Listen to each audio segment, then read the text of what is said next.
Most businesses only focus on growing and expanding, and they give little to no attention to their exit strategies until after exit is staring them in the face. Learn here at Boosting Business Value, brought to you by Blue Sky Business Resources. You'll discover how to shape a more durable and saleable business, and how to implement a powerful, well-planned, and rewarding exit.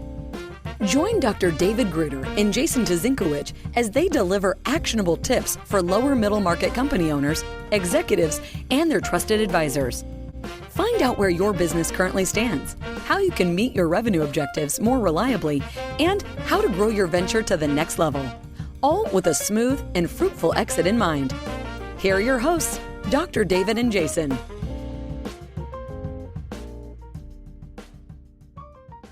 Well, welcome to this episode of Building Business Value.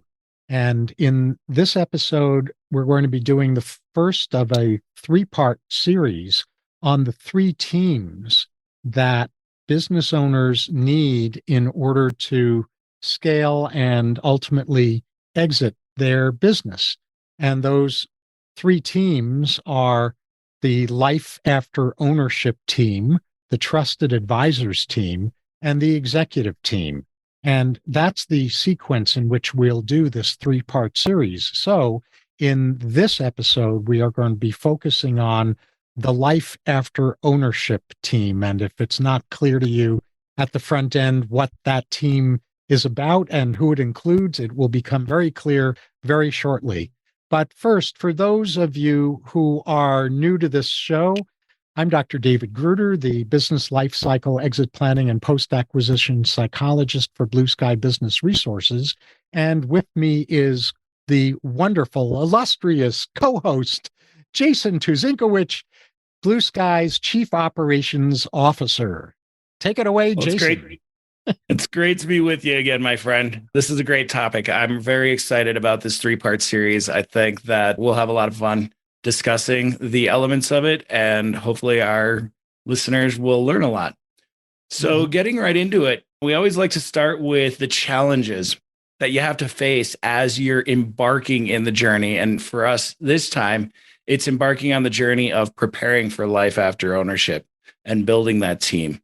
And the first thing that always pops up, the number one challenge in this particular environment will always be with the owner, and the fact that the owner's entire lifestyle, as well as their identity, is going to transform.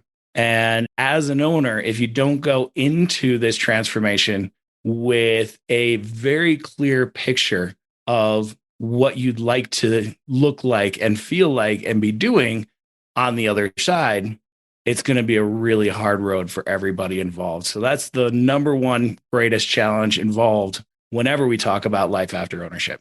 Absolutely. So the business owner is the key member of the Life After Ownership team. That team also includes the owner's family, however, and this is where things start to get even juicier, because family members have their own fears around life after ownership. And those fears are about how their relationship with the owner and with each other will be impacted after the owner leaves the business or leaves the piloting at the helm role in the business, even if they're remaining for a period of time as a consultant after acquisition. And so what that kind of leads into is a power dynamic that is a big challenge in the team that's the Life After Ownership team. And that power dynamic is both personal and financial, because when an owner shifts out of being the family's provider or the family manager or whatever they're used to doing, because owners are used to being in charge. It's a necessary thing for an owner to know how to be in charge because they're the owner. And when they're shifting out of that role, which very often they've been in that in-charge role for a long period of time, shifting gears out of that is a real challenge, not just for the business owner, but for the family who may have been used to the business owner family member being in that kind of take charge position. And now they're having some decisions to make and some moving forward plans to enact that involve all of them, where the business owner is part of a collaborative team. And there are also financial power dynamics around what do you do in terms of decisions around how you live off of the annuities that come from the nest egg that's been created when the business has been sold, where everyone is now in kind of a family management role around what the nest egg is used for, or the proceeds of the nest egg is used for, and how to do that well.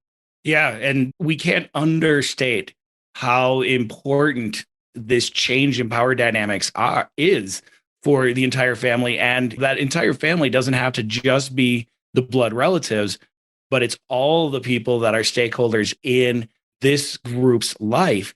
And you brought up a great point about the owner being the manager of life. But a lot of times we see the opposite too. When the owner is focused on their business, it's another member of the family that is managing the family dynamic. True. And when the owner gets out of running that business, they want something else to run. So now they try to slip into continuing to be the alpha leader, but now in a family that they were never the manager or alpha leader for before. And how do you negotiate that gracefully? So there's a lot of different sides and considerations, and every case is unique, but it's definitely something that we don't see enough business owners really contemplating before they retire is, how is the family going to run? I'm glad and how you is the illuminated change? that variation. Yeah, go ahead. Yeah. And how is the change in the way that money comes in going to affect our plans? And if I'm not working, am I eating more? Am I spending more time going out and having fun with family? Am I spending more money because I'm not working, earning money? All of those things. And that gets us into a kind of our planning portion of the challenges, which is there's a lot that goes into smoothly transitioning any sort of lifestyle, but especially transitioning a lifestyle from being a owner operator of a business to being retired or whatever the next phase looks like. This is a drastic change. This is bigger than moving out of the house and going to college. And think about all the planning and preparation that goes into preparing your child to go to college. This is a much bigger deal. And one of the things is building a business is an investment in your retirement, right? I mean, at the end of the day, you're building a business so that you have the equity in that business from which you can retire and live out your post ownership dreams. And when you get that large lump sum of money at the closing table, all kinds of people are going to be there with their hands out. The tax man wants a piece. The legal and advisory teams that helped get that deal closed want a piece. And then whatever's left is yours to live with. First off, how do you protect it so that those pieces that are taken out by the other parties are as small as humanly possible? And then secondly, what do you do with a great big bag of money? You could put it in a vault and swim in it like the old duck cartoons, or you can start to invest it. And there are a lot of different options. I mean, I don't even know the half of them, and this is what I do for a living. But is investing in a life insurance plan pertinent for you? Is setting up a trust pertinent? Are you going to look to give some money to philanthropy? How much money and wealth do you want to pass on to your other generations, subsequent generations? How much do you really need, not to live the lifestyle that you've been living as a business owner, but to live the lifestyle you plan to live as a person who's no longer a business owner? Are you going to travel more? That costs a lot of money. Are you going to buy a big boat? Boats are money pits. There's a lot of different things that you could do with your money, and they all change the dynamics of how much liquidity do you need and how much long-term savings do you need. And so the big challenge is first, wrapping your brain around all of these options.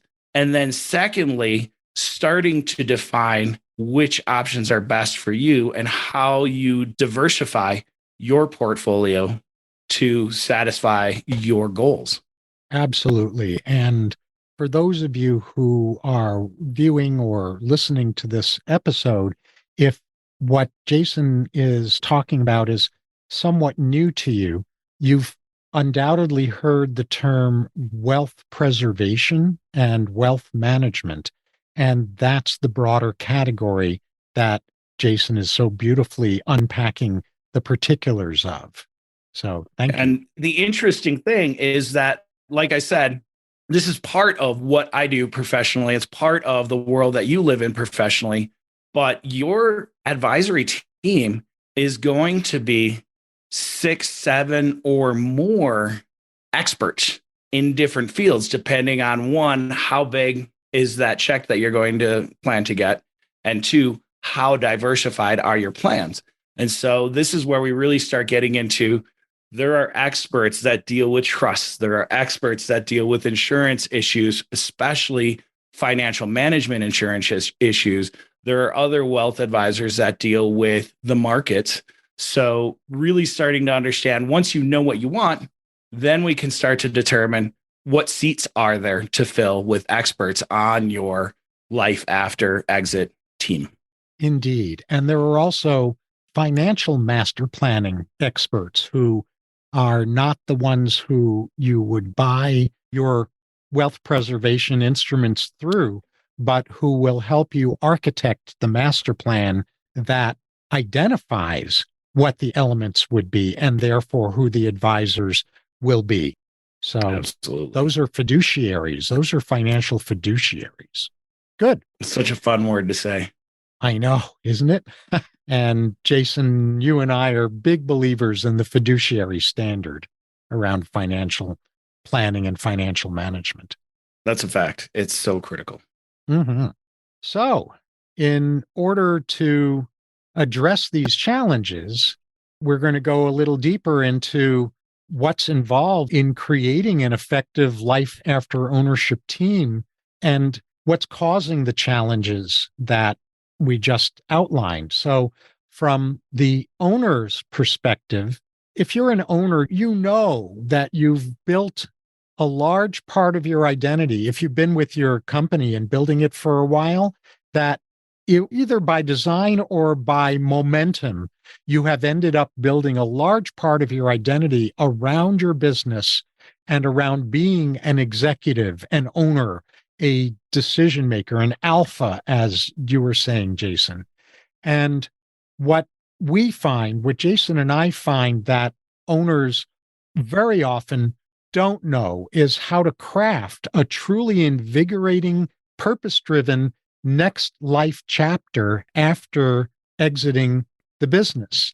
And what makes that important is that without that clarity, and we've seen this happen in owners after they've sold the business, they'll go down the tubes because of a lack of that kind of planning. And when they don't do that kind of planning and they don't have that kind of clarity, owners are almost guaranteed to sabotage not only their retirement, but long before retirement, they are prone to sabotaging the exit process itself, where they'll do often unconscious things to undermine the M&A process because they're operating from a deep level of fear because they don't know who they'll be without the business.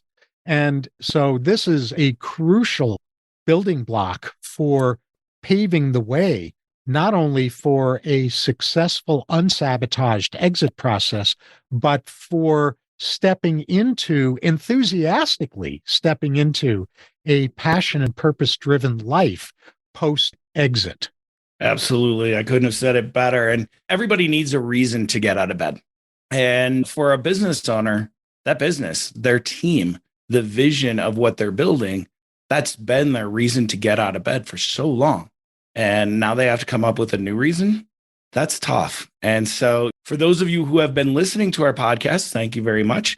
But you'll know that the statistics on successful M&A transactions are not good. And part of the whole point of the Boosting Business Value podcast is to change the game, to improve your odds as a business owner of beating these statistics and having a successful outcome, closing an M&A transaction and living out your best life after ownership.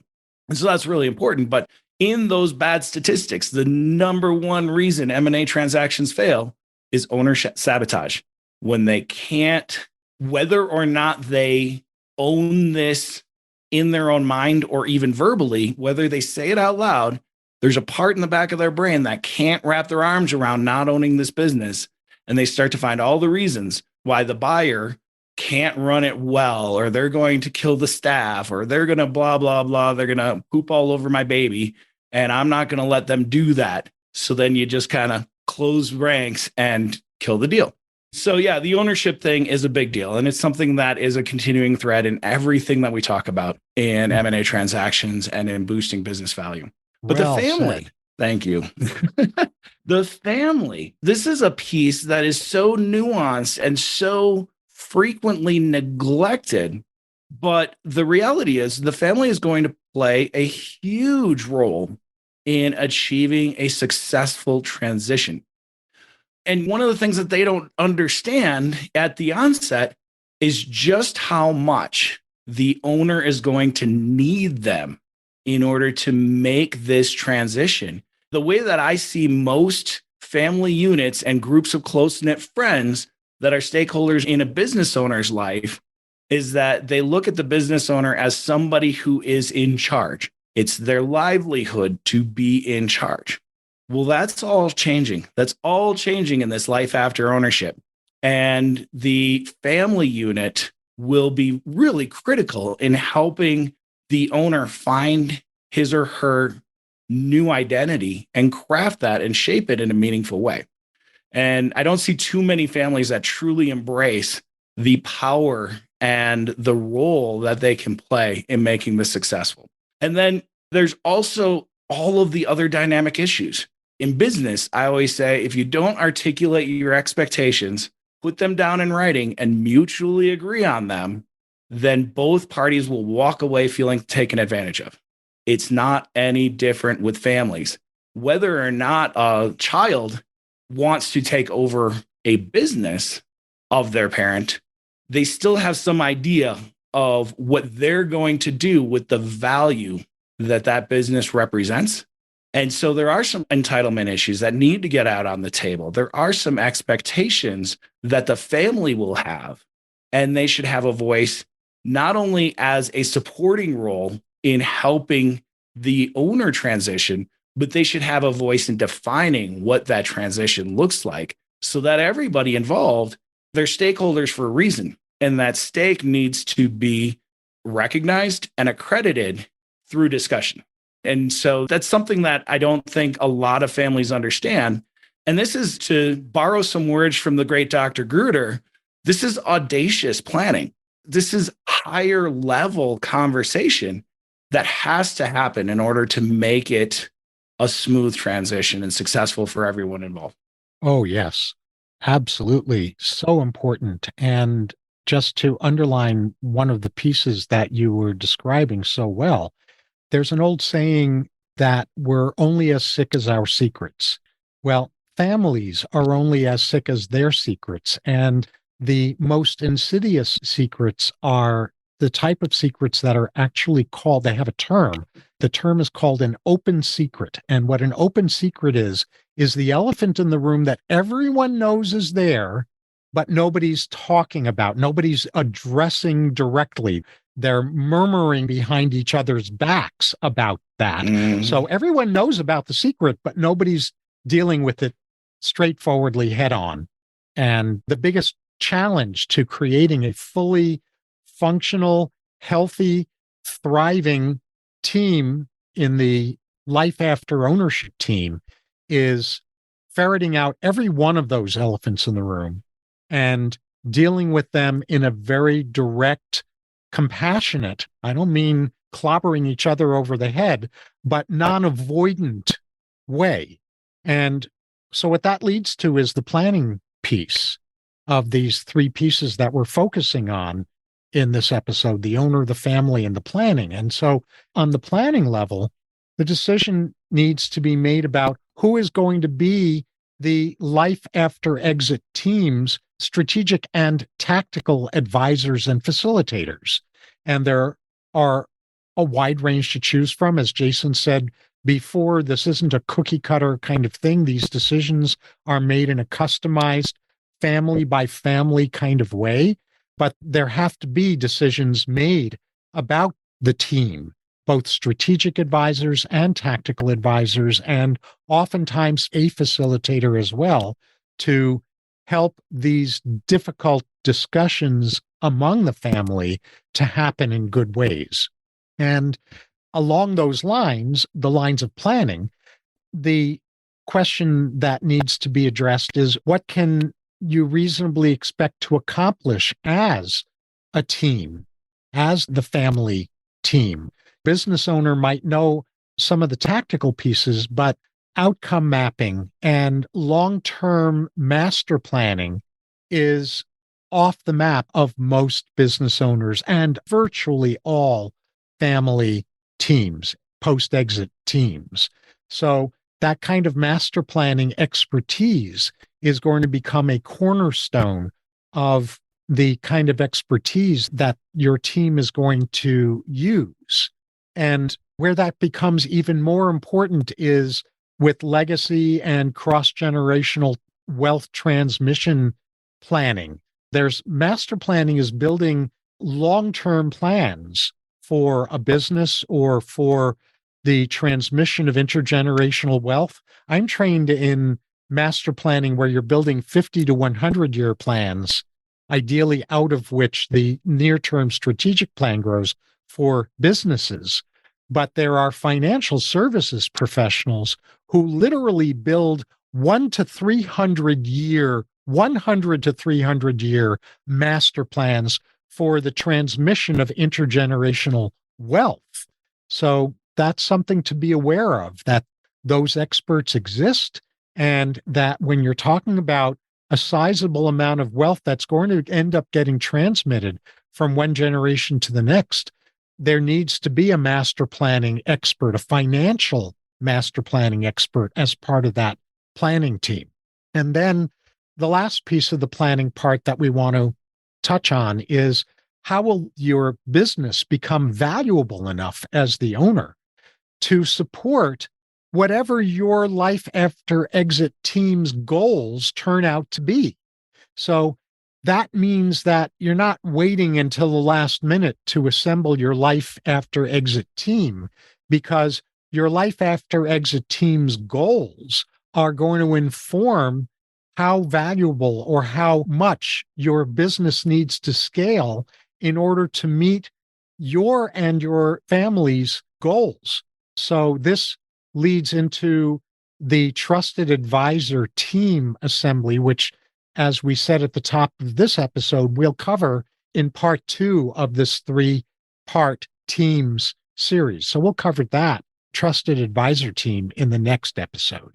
Yeah, and it's so great. I'm glad that you brought that up, because these teams don't exist in a vacuum, and they're actually part of a Venn diagram where all 3 of the teams that we're talking about have to coincide and work together and overlap at different points to get information and to get guidance, so that uniformly they all drive towards the outcome that the owner and the owner's family unit are looking for. And in case you've lost track of what those 3 teams are, since we've covered so much since the top of this episode, let me just remind you all that the 3 teams are the Life After Ownership team that we're covering in this episode, the Trusted Advisors team that we'll cover in the next episode, and the Executive team that we'll cover in the episode after that.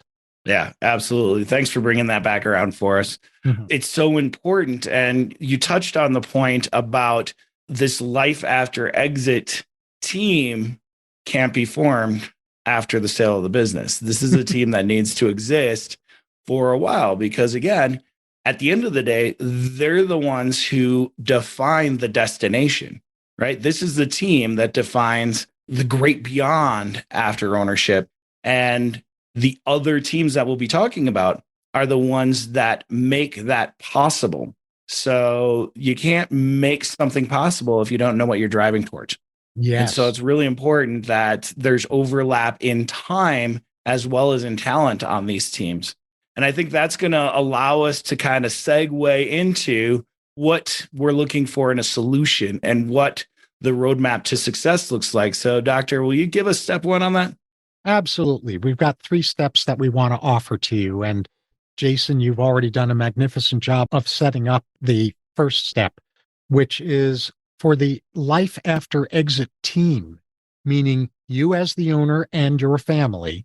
And then as you get clear, the trusted advisors that will assist you with this, you've got to open up a dialogue, an ongoing dialogue, at least 1 to 3 years before you're looking to exit, before you're looking to start the exit process. And everything needs to be put on the table, like we were saying earlier, all of the elephants in the room, all of the open secrets, and all of the concerns and fears and hopes and dreams and audacity and everything has to be put on the table. The families and stakeholders' expectations need to become very, very clear. Not only the owner's expectations, but the others, the expectations of the others that are involved in the life after exit team. The elephants in the room, as mentioned earlier, need to be brought out and into the open and resolved. And doing that, because a lot of these things are pretty touchy topics. And that's okay, because that's just part of being human. What's not okay is if you've got a family that have a bunch of touchy topics that need to be addressed and don't have a really solid track record of addressing those in good ways without an external facilitator, and that constitutes the vast majority of families, frankly, then these conversations usually require a skilled facilitator who's not part of the family and who will likely be the overall facilitator for the life after exit team throughout the implementation process, implementing the life after exit plan. And so the first step in this needs to happen prior to bringing in the rest of the team's advisors. In other words, the skilled facilitator is first going to work with the owner and their family to get clear about what is needed in the way of trusted advisors before the trusted advisors that are part of the life after exit team are mobilized and brought in. And the reason for that is because doing that facilitation just with the family is going to unveil, is going to reveal the specific requirements that the rest of the advisors are going to need to be able to fulfill. Yeah, so true. And so you've basically filled the first 1 or 2 seats, because it could be that there's a facilitator that can deal with the family dynamics and another facilitator that can deal with bringing in the business realities to that conversation. So that could be 1 or 2 seats that we filled. And one of the questions I always like to ask when I'm dealing with these types of situations where there's probably a lot of unspoken realities is I go around the room and ask everybody, what is it that you're sure is going to be an outcome of this that has you frustrated? And it takes people a little bit off balance, but it gets that out in the room in a less accusatory way, because then we can start breaking that down and saying, well, if that's got you frustrated, does it have to be an outcome?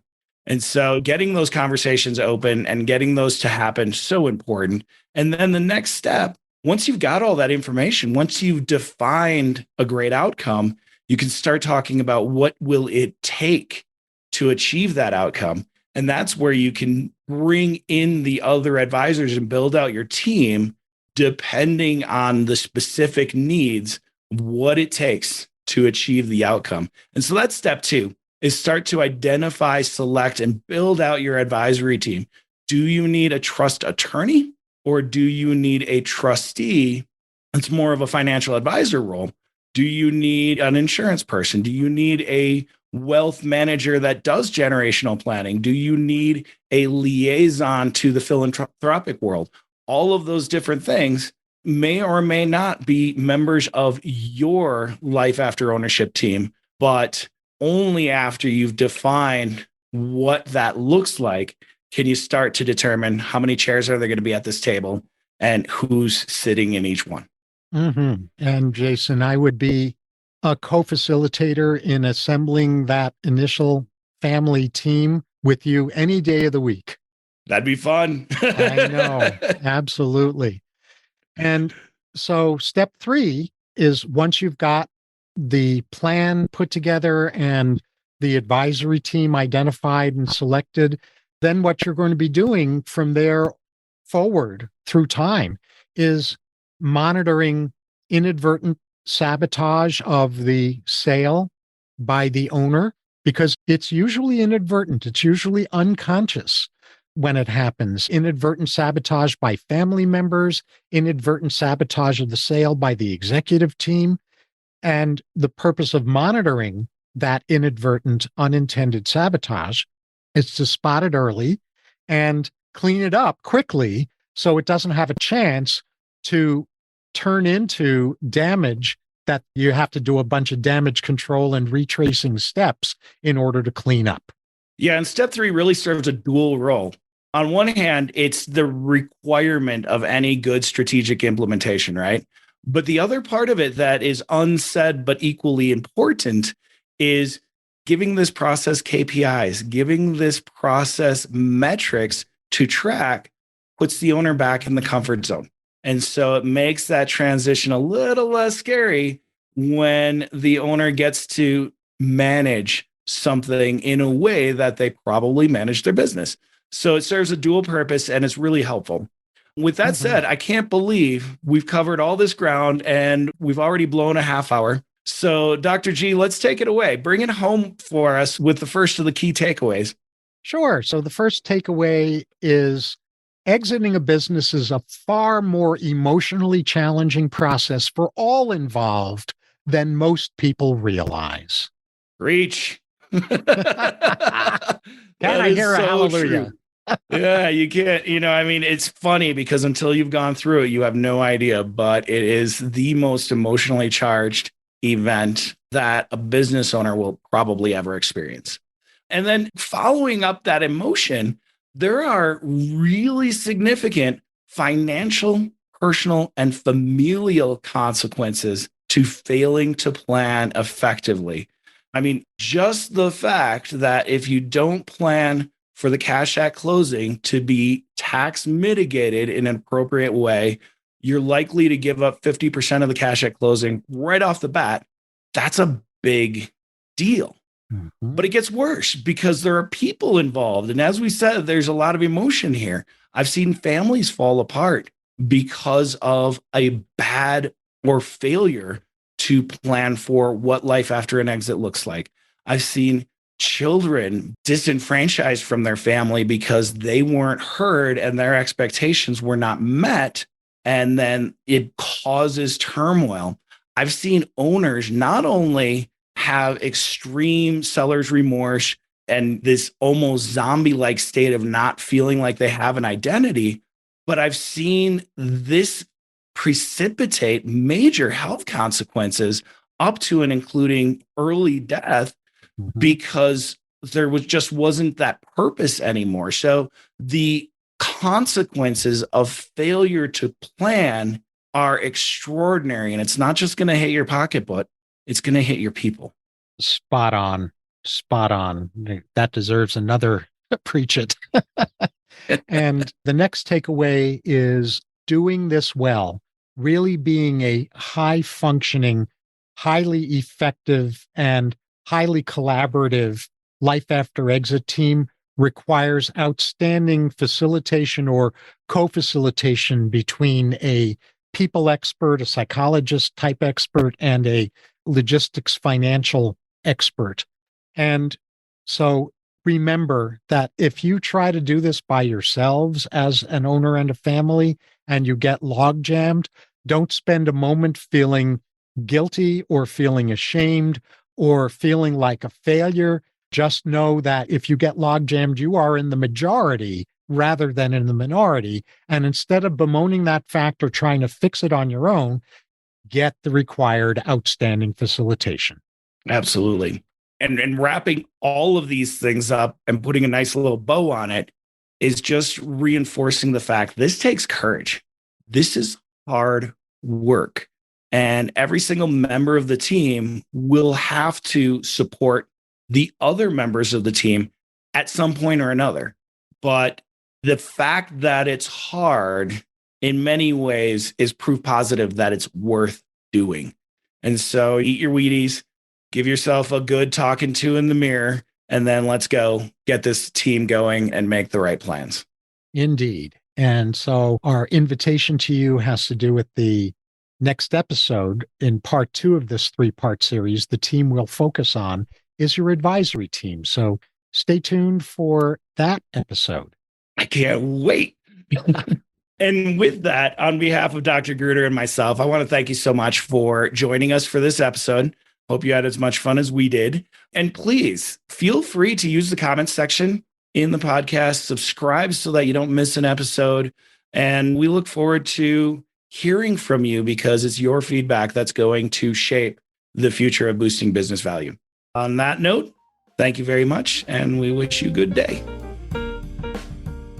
That's all for this episode of Boosting Business Value. May your new learning result in the smoothest and most profitable exit strategy for your business. With the right knowledge and guidance, the sky's the limit to what you can do. Do not miss an episode by subscribing to the show. And if you want to learn where your business currently stands, we also have free key opportunity assessments. Find all of them at blueskyadvisors.net/podcast. Thank you for joining us. See you on the next one.